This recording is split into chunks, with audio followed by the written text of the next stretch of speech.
Dito medyo malapit na ako sa may bungad talaga. Ikot natin. Ayan. Maganda sana kung makapag-boating dahil nasa baba ka talaga dito. Diyan no, sa baba. Pupunta ang barko dyan. Ayan dito. Sa malapit na bungad na. Ito na talaga ang pinaka falls ng Niagara. So yan sa tapat niya US na yan. So marumi ang tubig ngayon kasi winter.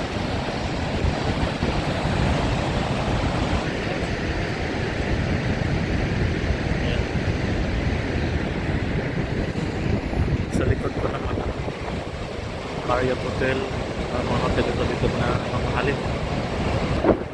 Sobrang lakas ng usok pag sa tubig dahil napakalakas ng tubig, grabe.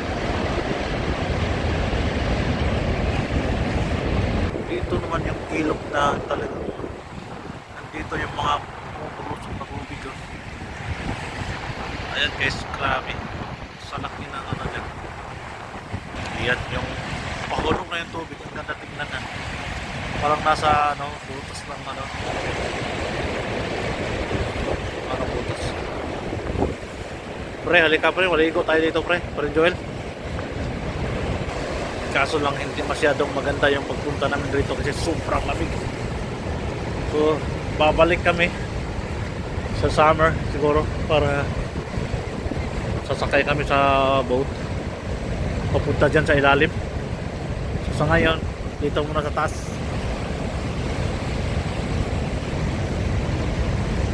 Yan ang niya, view niya.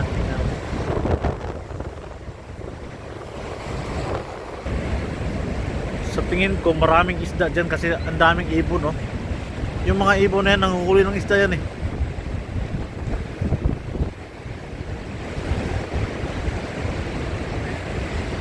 Ayan, ditong pwesto na to guys, parang siya yung napakalaking butas.